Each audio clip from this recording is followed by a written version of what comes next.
Good morning, everyone. I decided to take a break to sit for a moment, focus on what I'm currently dealing with, and share a few lessons that I've learned.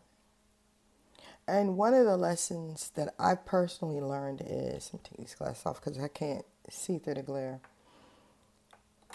I used to sing a song when I was a child because it was written by a local group. And the title of the song was, I'll Never Be the Same Again. Just like everything else, when something sounds good, we go with the flow. We'll sing it. We'll constantly repeat words that we really don't realize have consequences because we put them out there in the atmosphere. Well, sure enough.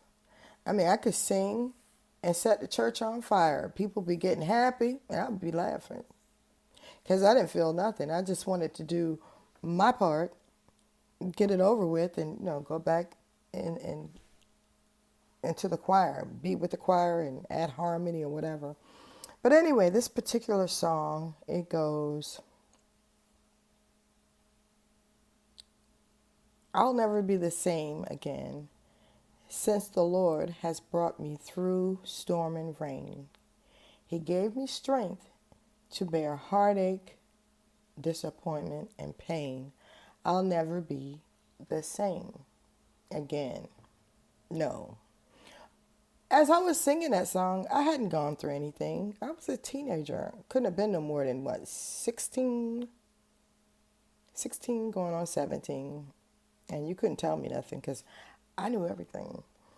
And I knew how to persuade people with my words, with my facial expressions. I would have you thinking that I felt everything that I was saying. I absolutely felt nothing. I just wanted to get it over with so I could go on back to doing whatever.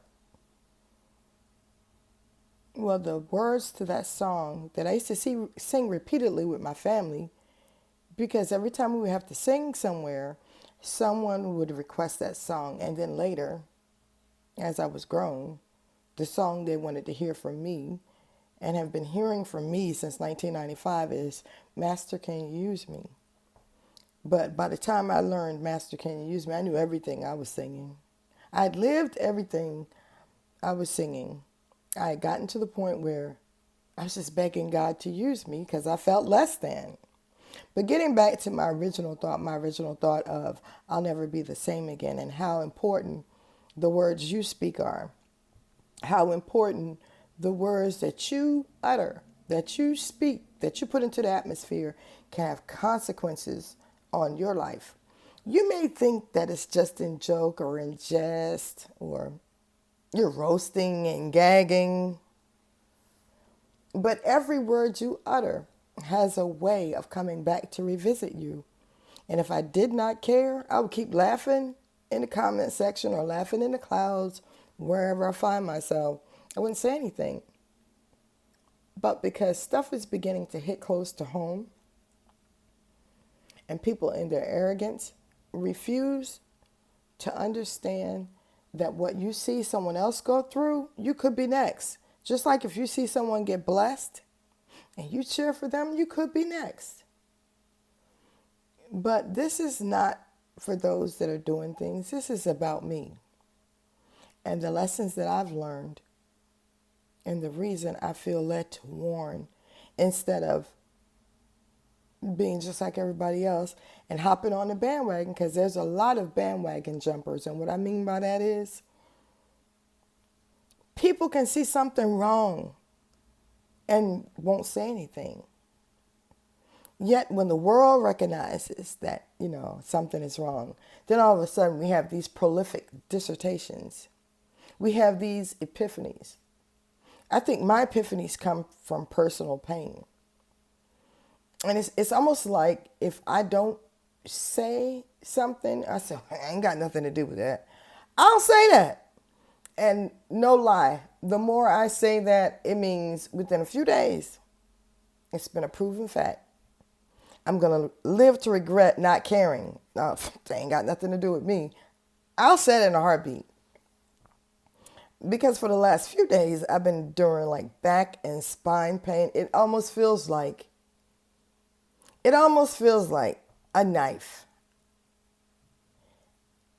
And it's like a burning sensation. It's hard to describe. All I can tell you is I know it's along the feels of a RA flare because that's how all my joints used to feel, the way my spine, back, and shoulders feel at this moment. So I'm going to do what I feel led to do, and then maybe this pain will go away because the drugs ain't working.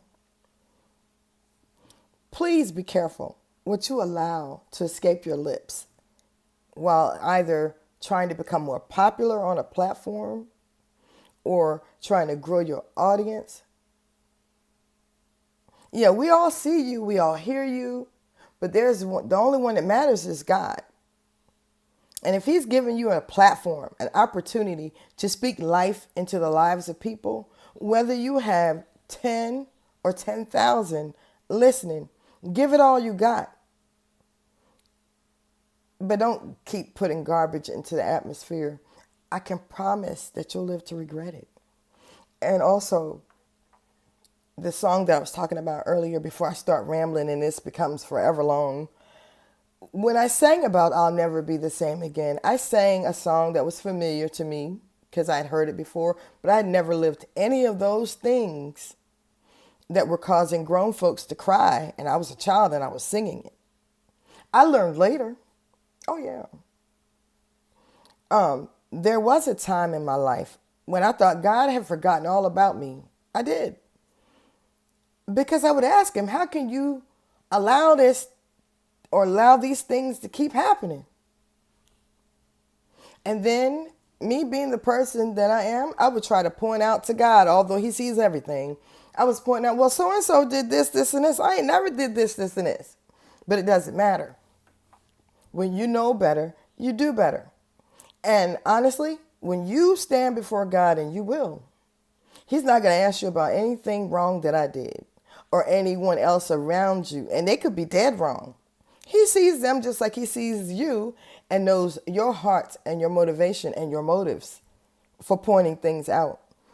So when there's something that I don't understand, my first line of defense is to silently pray for understanding and to make sure I'm not interjecting feelings that don't belong there. I could be just being negative.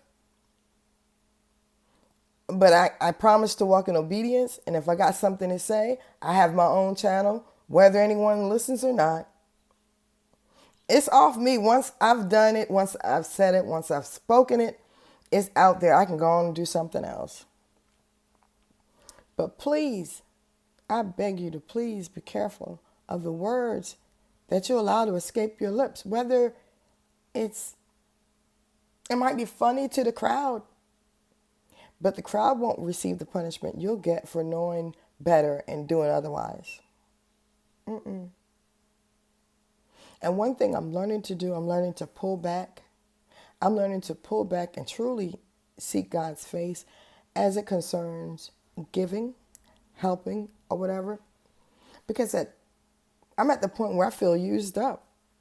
And I know that the Lord loves a cheerful giver. If I'm not cheerful and I'm talking about it, what am I doing? I'm just throwing money away, or I'm just throwing my time away, or I'm just throwing my talent away.